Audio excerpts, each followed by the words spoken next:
All right, in Chapter 2, we're going to talk about security policy, basic security architectures. Quite honestly, not a lot on the exam about this concept, right? This is the kind of stuff you would really see a lot of in the CISSP and CASP, but there are some interesting aspects to this chapter that we're going to go through here, so we'll go through this.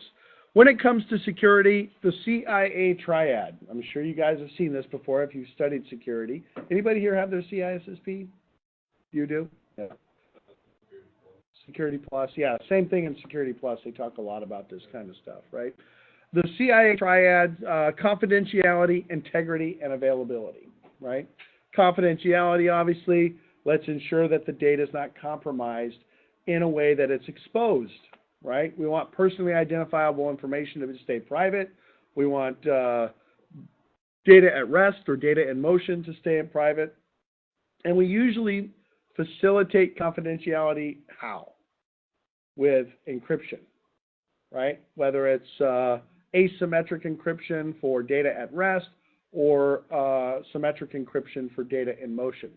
And we'll see, we have a whole cryptography chapter that we're going to go through. We're going to dive into all these protocols and talk about what the differences are, and we're going to go through a big discussion on that. Integrity is what? Ensuring that the data is not being modified, right? Making sure that the data that was sent is the data that was received.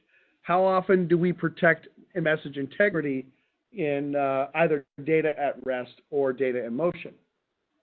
Hashing, right. Data at rest, the hashing tends to be a little bit different than data in motion. We'll talk about that when we get to the cryptographic standards as well. Availability, of course, denial of service, and so on. The only thing that I think is kind of missing from this triad is another aspect of cryptography, which is authentication, right? And authentication is a big part of cryptography, especially when you deal with PKI, digital certificates, and so on. We do a lot with authentication in that environment, right?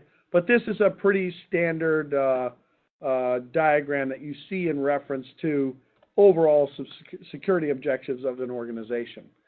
Confidentiality, least privilege, only the authorized individuals, processes, or systems have access to the information based on your job function. Identity theft is somebody assuming the identity or at least stealing identity information of another individual, either to gain access to something or to act on the part of that individual. So in order to ensure that data is confidential, we often need to have procedures in place to classify that information, right? Because ultimately there's going to be multiple levels of confidentiality as well. You know, a trade secret is probably something that nobody should know, whereas human resource policies and procedures within an organization might be specific to an organization, so it's company private, and not public, but it's not individually private within the company itself. So there are obviously different levels of classification for applications and documents and procedures and technical concepts and so on. All right. Access control methods include identification, authentication, and authorization. We tend to call that, well, identification and authentication are kind of the same thing, right? What is the difference, I guess, in this context between identification and authentication? In this particular case, it might be, what are they trying to access? What kind of information are they trying to gain access to? Are they authenticated, or are they allowed to gain access to that information? And then once they gain access to the information, what are they allowed to do with that information? Is it transportable? Can they copy it? Can they modify it? Can they only read it? That kind of thing. All right. Now, as far as confidentiality for data at rest or data in motion, typically we talk about encryption. And then the realm of encryption, we have symmetric encryption programs or symmetric encryption algorithms, and we have asymmetric processes. And we'll get into those concepts, those technical components a little bit later on. All right.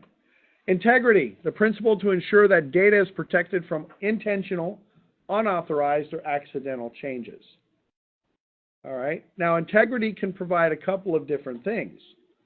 Oftentimes, integrity is paired with authentication because the way that we provide integrity is to ensure that the data doesn't get modified. Now, if I had just a hashing process, so let's say that I have some data that I want to send to an individual, right? Here's the data.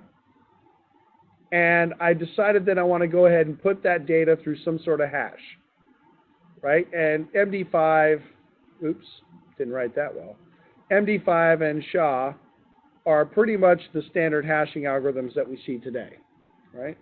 Let me write that better. All right. And there are various levels of SHA in the, we started with SHA-1, but now we have SHA-256 and so on. But a hashing algorithm is not secret. Everybody knows how a hashing algorithm works. It's a published technology. But if I take my data and I throw it through this hashing process, I get something that comes out of that hashing process called a message authentication code or a hash, right? Now, if I send that data to its destination along with the hash, right? Ideally, what's supposed to happen is the person receiving the data is supposed to run the data through the same process, and if they get the same hash, then they verify that the data hasn't been modified. This happens in all kinds of communication over the network, right? The frame check sequence and an Ethernet frame is this hash, right? The checksums in packet headers, the checksums in transport layer headers is this hash. But there's a huge principal deficiency with this process. Does anybody know what that deficiency is? What does this not protect against? Man-in-the-middle attacks. Now, why does it not protect against man-in-the-middle attacks? Because this data, is, first of all, is being sent in plain text, so I can intercept that data. And do I really care about the hash at this point? I don't care about the hash because I'm going to be modifying this data so the original hash becomes invalid anyway. So I go ahead and modify the data, right? So I'll put just D1 for my modified data. I run through a hash, and I get a MAC, and I send that MAC along to the destination. The person receiving the data has no idea that that traffic was intercepted, and it's been modified, but the MAC is verified because the MAC that was generated from the modified data is what was sent, not the original MAC. Does that make sense? So a hashing algorithm by itself is not trustworthy. There is a place for this to work, though. Like if you go to Cisco.com and you download an iOS image, what is attached to that iOS image? A hash. And you can verify that hash. In that case, because you're downloading that software, you already see the hash published on the website. So you know what the original hash value is. So if you download that software and the software's been modified somehow, then you know that unless somebody completely compromised Cisco's website and did everything else, that software is no longer considered valid, right? So what do we do in this process to ensure integrity? Because this doesn't ensure integrity. What do we typically do? Well, you can encrypt it, right? You can take the data and you can take the hash and you can package them and encrypt them. And in asymmetric processes, we do that. But there's an easier way. And the easier way is to add something to the process that somebody in the middle doesn't know. A key, right? I know the key, you know the key, but the person in the middle doesn't know the key. That key goes into the hashing process. Out comes this MAC that can only be generated by knowing the key and the original data. So now this is what I was saying about integrity versus authentication. Not only am I verifying the integrity of the data, I'm also able to verify the authentication of the data. I'm authenticating the source because the only way that that could have come from a trusted source is if they knew the key. Does that make sense? The key is shared out of band, and it could be a private and public key pair that we're using in PKI, or it could be a pre-shared key that was configured like on routing protocols. This is how routing protocols authenticate each other.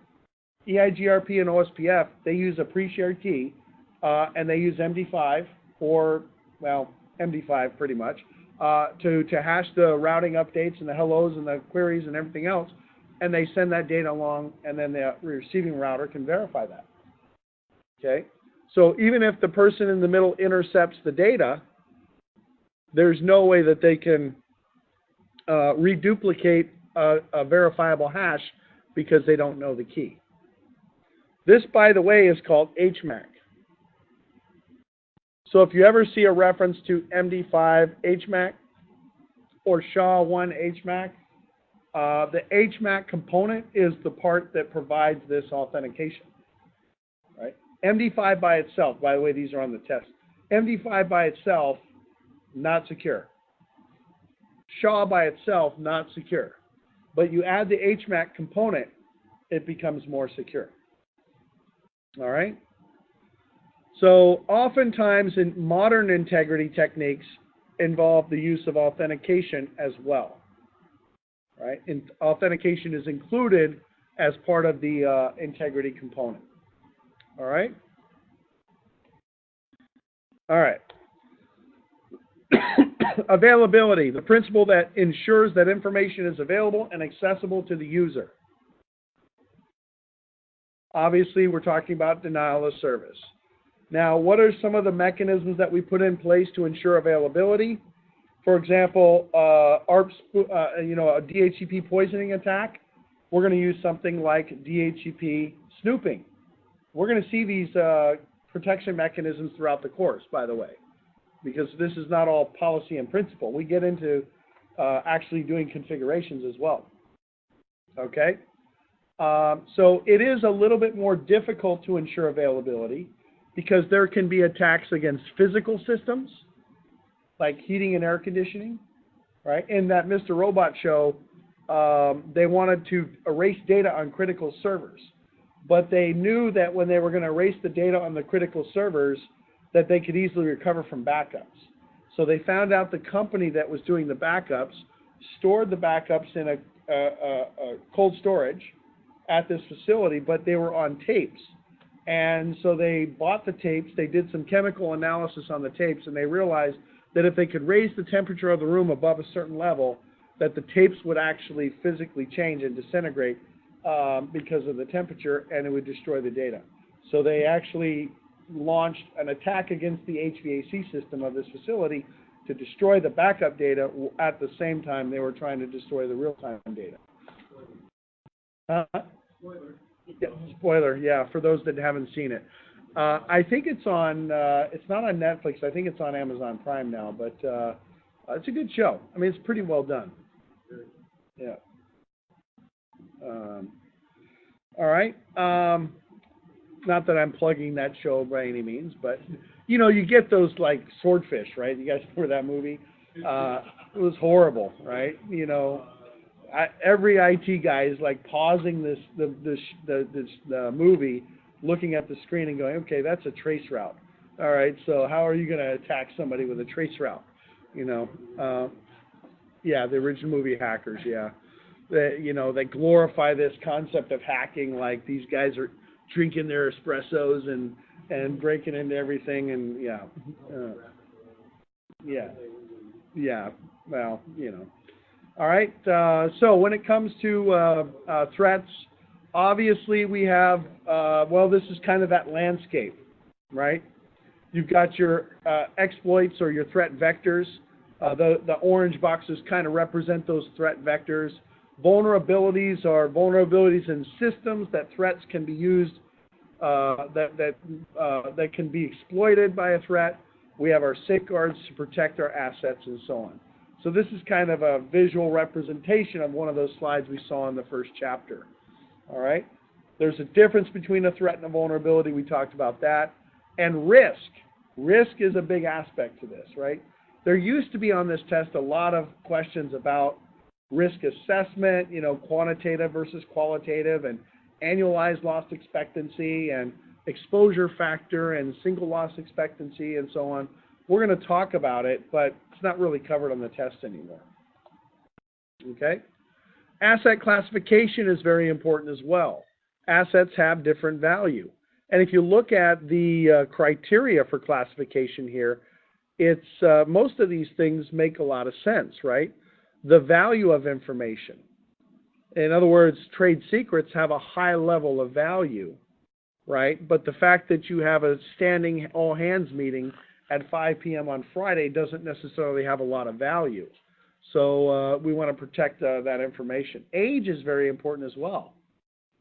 Typically speaking, especially when it comes to government secrets, the older the information, the less valuable it becomes. And technologically, that's the case too, right? If somebody could steal IBM's designs on computing in the 70s and the 80s, that was much more valuable at that time than it is today, obviously. And information also has useful life. And that often happens to correspond to age as well. Information gets outdated, it gets replaced by new information, and so on. Personal association is very important. We call this in the security space PII, personally identifiable information. And there are a lot of governing organizations that are out there to protect against the disclosure of PII. In the healthcare industry, HIPAA, for example. And in financial sector, Sarbanes-Oxley and many others, okay? Replacement cost. And this is interesting because replacement cost is a very difficult thing to quantify. And it may not be that information gets compromised. It may not be that information actually gets stolen. It just gets deleted or destroyed, right? And you don't have backups or whatever. One of the common types of attacks that you see today is CryptoLocker attacks, right? What's a CryptoLocker attack? It's ransomware, right? It's where they actually get access to your computer or your system, and they encrypt your information using RSA, which if you're using 2048-bit keys is nearly impossible to break. So they encrypt the data using a private key. And the only way you can decrypt that data is you get the public key. And then they will, they'll hold your data ransom and make you pay for that data to get access to that data. There was a hospital in California that got attacked with a ransomware attack.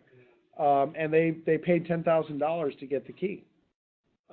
Had they had backups of all the information and good backups, they could have just flipped the bird and said, you know what, we're just going to go ahead and delete everything and restore it, right? But they didn't, of course. But even then, as you say, the cost, if they could be sure of getting a decryption key, it might actually be cheaper to pay the ransomware. Often it is. It really is. I mean, there was a company, a group of individuals, not a company, a group of individuals in Russia. I think they calculated they were doing small attacks against individuals, locking the pictures or videos on somebody's computer. Well, if it's grandma and she has 500 pictures of her grandkids, is she going to pay $100 to get access to that information? Absolutely. And they collected, 13, 14, 15 million dollars doing that, it's pretty Bitcoin or Western Union or, MoneyGram, something like that. Yeah. Usually MoneyGram or Western Union. Yeah. Certainly not like PayPal, right? But all right. Liability is very important as well. Financial institutions hold a lot of responsibility for protecting personal information. Hospitals hold a lot of responsibility for protecting personal information. So liability comes into play. All right. As far as public sector goes versus private sector, now you guys are in this sector, in one of these sectors. Everybody is, I suppose. But obviously, public sector, we talk about government, right? Private sector, we talk about businesses like Taco Bell and Bank of America or whatever. But every business has a way of classifying information, right? Sensitive but unclassified, confidential, secret, top secret, versus public versus sensitive, private, confidential, and so on. I don't need to describe the differences between those, obviously. Although I will say the difference in the private sector between private and confidential might mean company confidential versus, CXO confidential, right? Where only certain individuals within the organization might have access to that information. All right. So we classify vulnerabilities as well, and there are some different categories of these vulnerabilities, like policy flaws. That's pretty common in the private sector. Policy flaws. You don't execute acceptable use policies for your guest wireless network. You don't publish and train your employees on social engineering attacks, right? Design errors, protocol weaknesses, software vulnerabilities, misconfiguration, hostile code. And by the way, misconfiguration can also be non-configuration, right? Like, for example, somebody configuring VLANs might not disable DTP. That's not necessarily a misconfiguration. It's just that you did not configure security, right? Admin, exactly. That was a misconfiguration for sure. Human factor is very, very important as well. Commonly used industry efforts to classify and keep track of data. We use common vulnerabilities and exposures databases, and then we also have these national vulnerabilities databases that we see.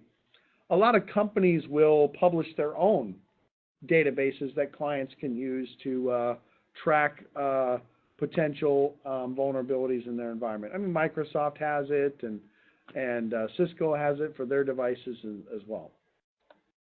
All right. Countermeasures, very important. And I alluded to this in the first chapter, but now we can kind of see it concisely here in the slide. With regard to countermeasure controls, we have administrative controls, technical controls, and physical controls. A technical control would be something like a firewall, an IPS, an IDS, anti-malware, antivirus applications, anything that you purchase and implement technically to mitigate risk and to protecting against threats.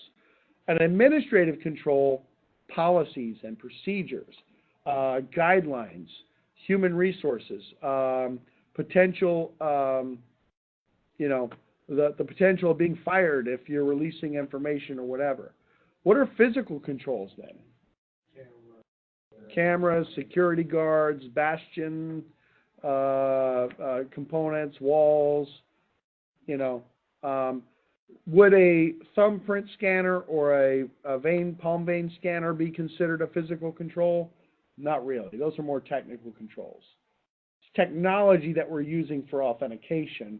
That's a technical control. So like badges. That you use, like readers. Right. Some people try to classify those as physical, but they're really technology, right? RSA tokens, that's a technology, right? What about countermeasure classification? The middle column here, preventative versus detective versus corrective. So what would be an example of a preventative technical control? IDS. No.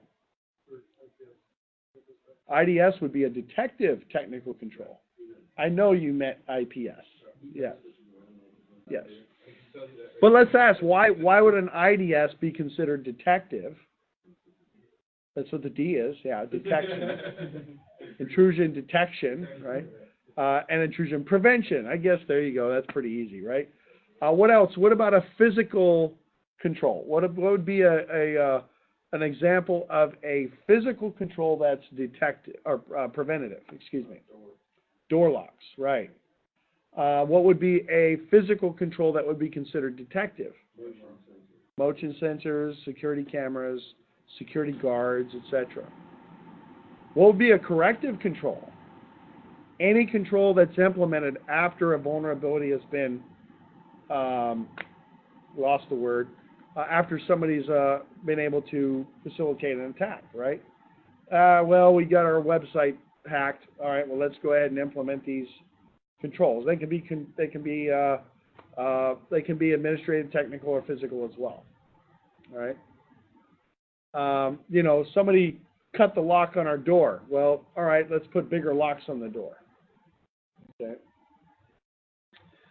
When it comes to risk, we also have some options on how we can mitigate risk, right? We can do risk avoidance and reduction. In most organizations, that's what they try to do. They try to do risk avoidance and reduction by implementing either preventative or detective controls, administrative, technical, or physical controls. Risk avoidance and reduction is me trying to reduce my risk footprint. All right? What about risk exception or risk retention?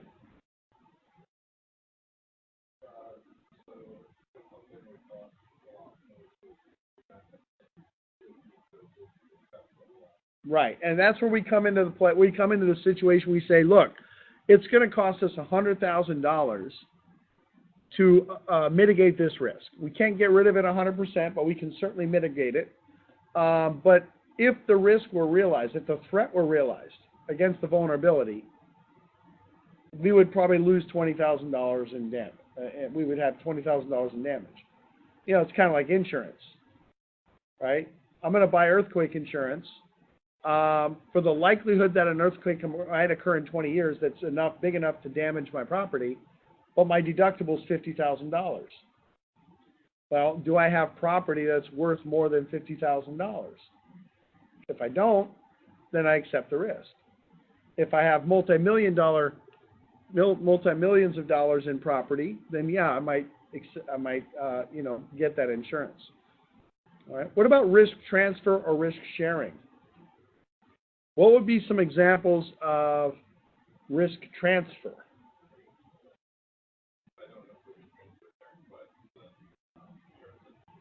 Insurance. That is exactly the one that everybody references when they talk about this. Insurance is risk transfer. If you get hit by a car, you don't have to pay the medical bills. You don't have to, you have to recover, obviously. But as far as the financial risk goes, you've transferred that to the insurance company. Now, have you or have you not? Well, that's an argument to say, well, what's your premium? How much are you paying for that insurance? And at a point, there's a break even, right? You've paid X number of dollars over X number of years, or Y number of years. At some point, you might end up paying more than you ever need, right? What about risk sharing?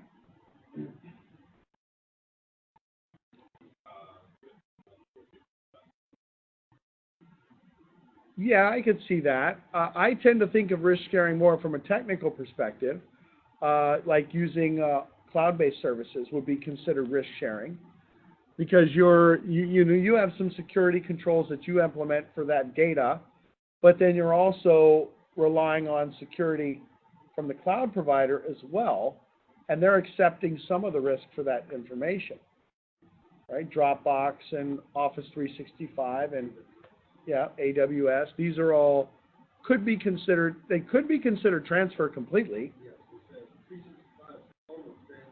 It is almost transfer because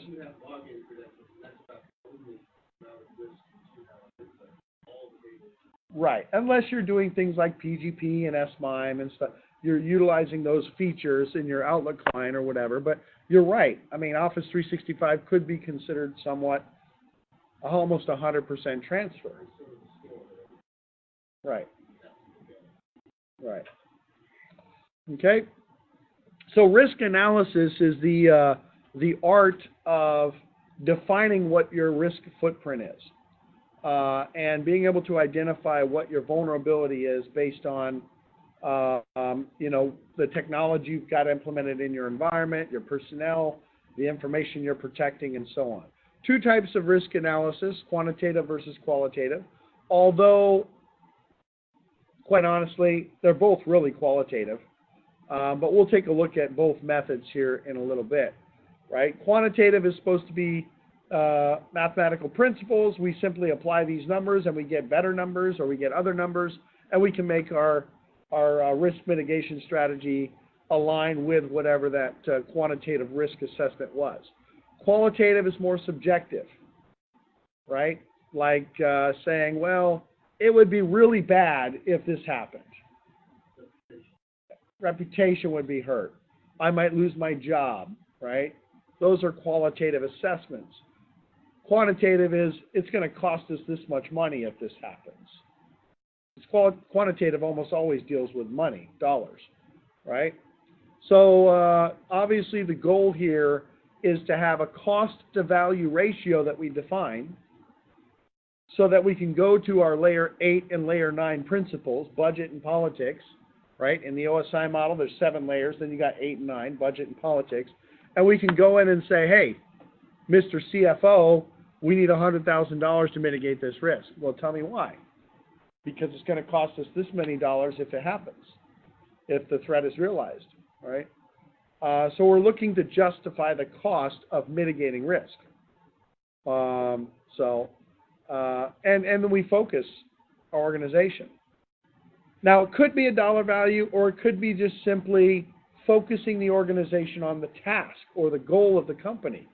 So maybe it doesn't directly result in the disbursement of funds to buy technology. Maybe it's, let's go ahead and have this training. Let's make sure that we employ this training so that we know that our users are doing what they're supposed to be doing, right? Decision-making processes. So a qualitative risk assessment provides descriptive results versus measurable, and usually we apply qualitative risk assessments when we have limited experience in the quantitative assessment approach, or little experience in assessments in general, but the assessor is a long-term employee or understands the business and the systems that are involved.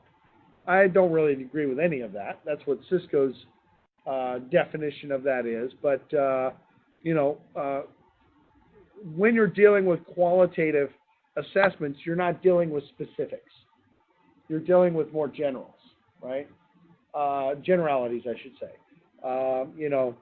Defining what your overall threat landscape looks like, but not really honing in on the specifics of the threats or the actual impending doom that those threats might end up resulting in, right? So what would be a good example of a qualitative assessment? How about fire drills, right? Isn't that really kind of a qualitative assessment?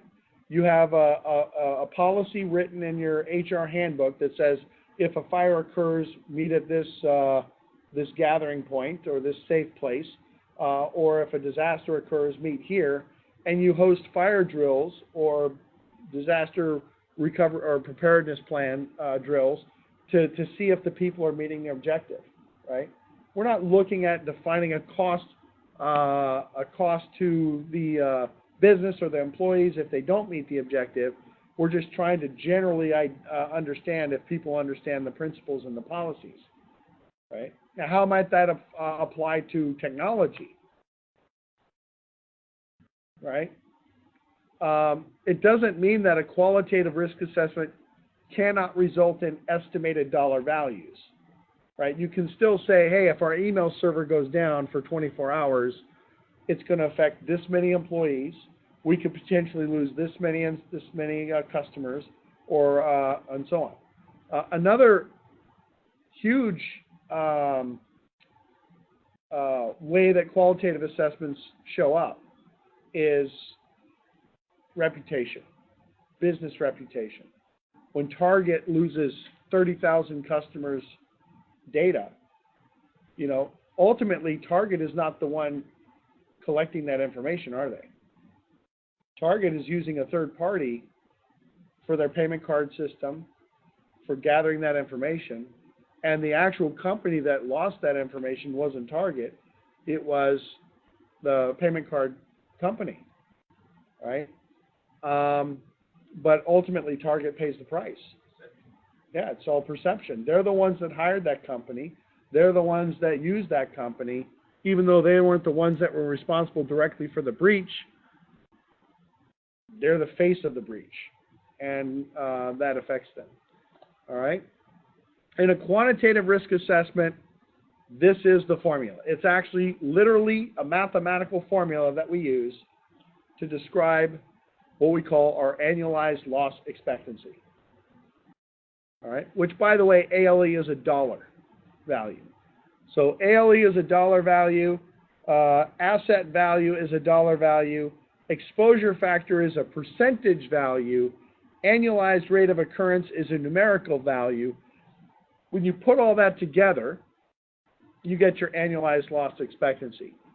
So the asset value is how much is this asset worth. How do you quantify that, by the way? It's really, really difficult.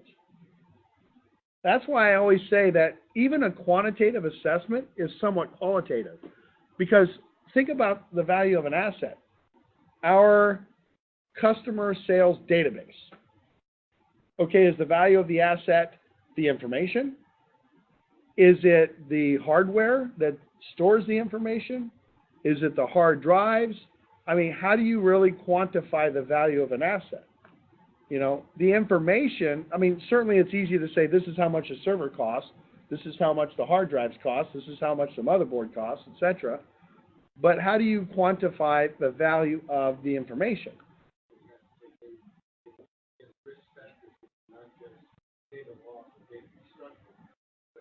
Data exposure. Right.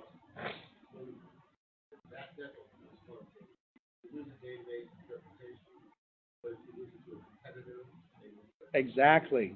You lose it to a competitor, and then you have to calculate the cost, even if it's just lost because somebody spilled Coke on the computer, and now we have to recover everything. There's time involved in recovering that information. You have to replace the computer.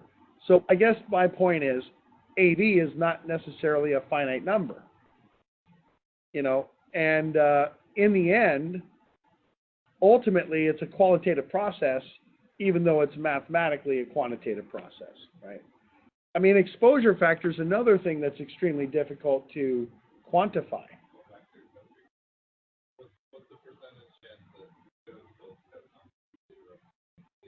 Right, exactly, and that's the thing, because you have to do annualized rate of occurrence. Well, Joe drinks a lot of Coke, so it's highly likely that he's going to spill Coke on the computer, or you look at history and says, well, he's already done this 4 times, you know, but yeah, I mean, come on, it is quantitative, but the values that go into the formula are really difficult to, you know, to identify. Which, by the way, frankly, is why you typically see qualitative assessments.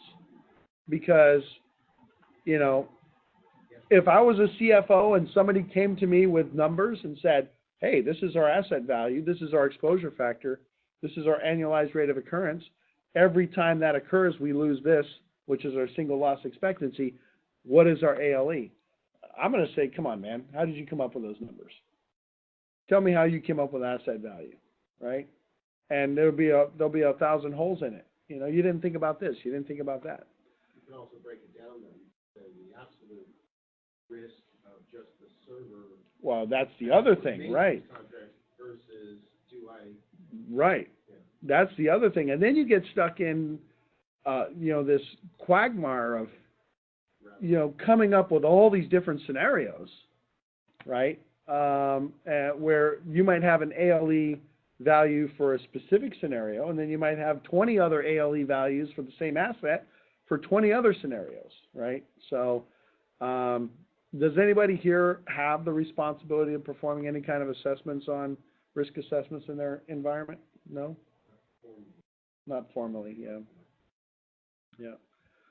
I mean, where this might occur, where this might be more easy to apply would be like if you had a car and you were trying to buy insurance. And you say, okay, what's the likelihood that I'm going to get into an accident? And you can look at statistics for the environment and where you live and the city you live in, and you know, you can apply. And I would see in that kind of industry, a quantitative approach might apply more effectively than in the IT industry. Okay?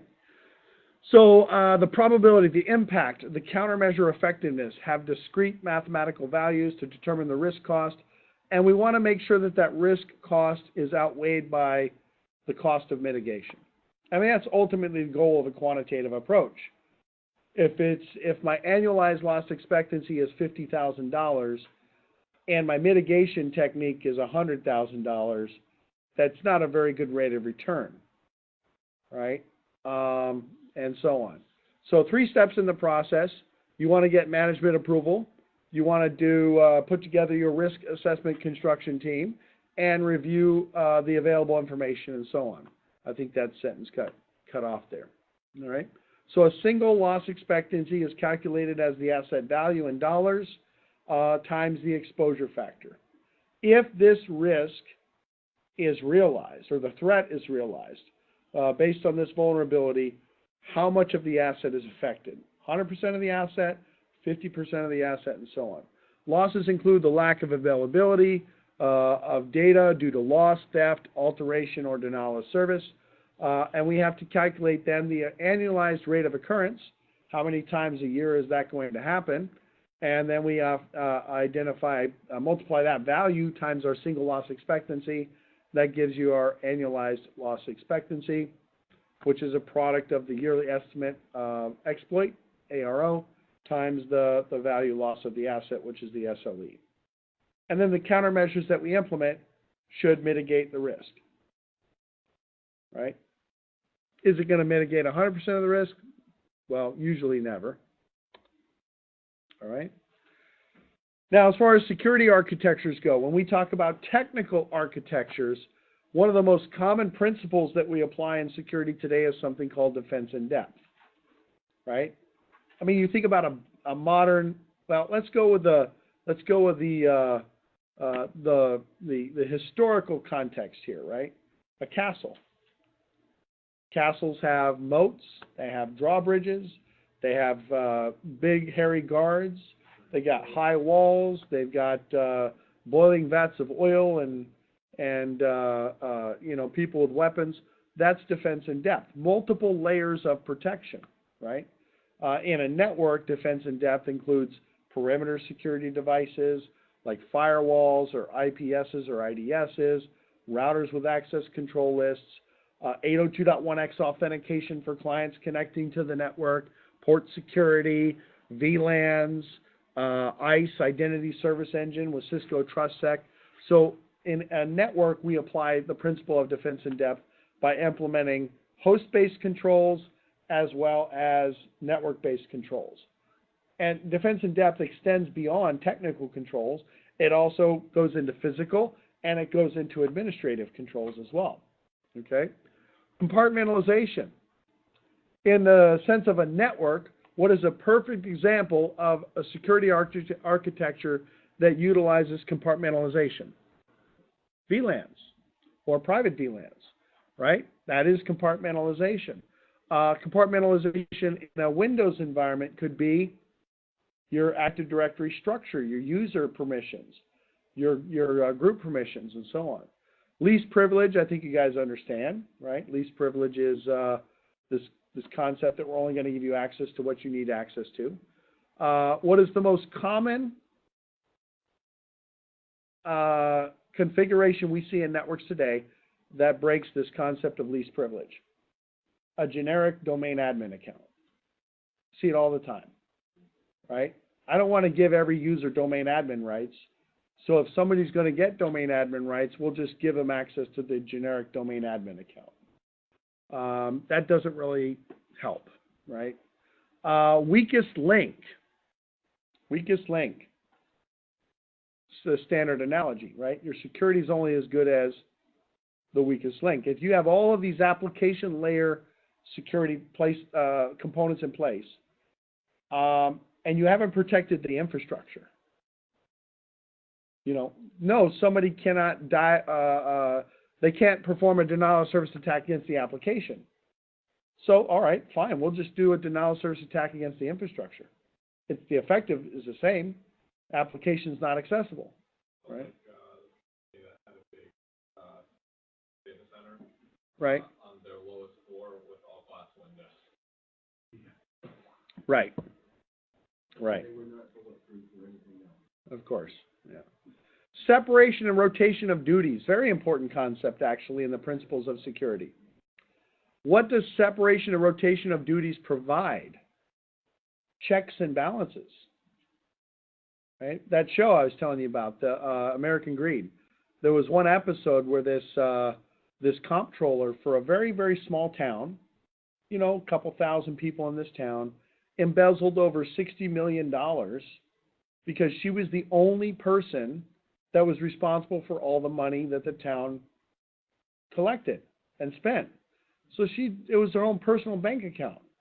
And had somebody else also had that responsibility and they rotated the duties, somebody would have seen that there was some fraud going on, right? They caught her because they did an audit. I was just going to say that's the word you're not using yet.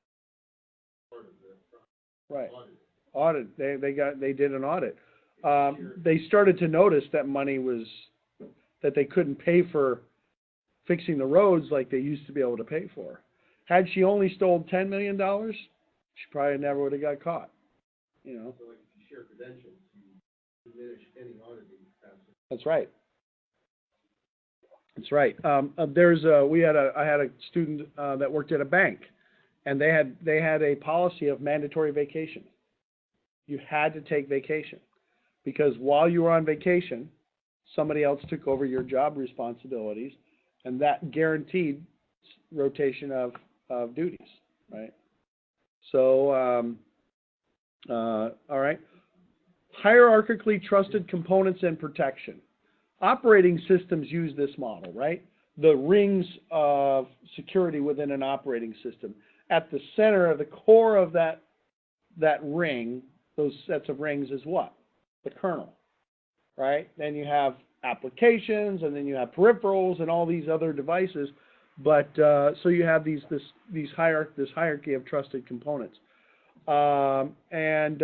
Mediated access, I guess that could be considered authorization, right? We're going to authenticate you, but we're not just going to give you the keys to the kingdom.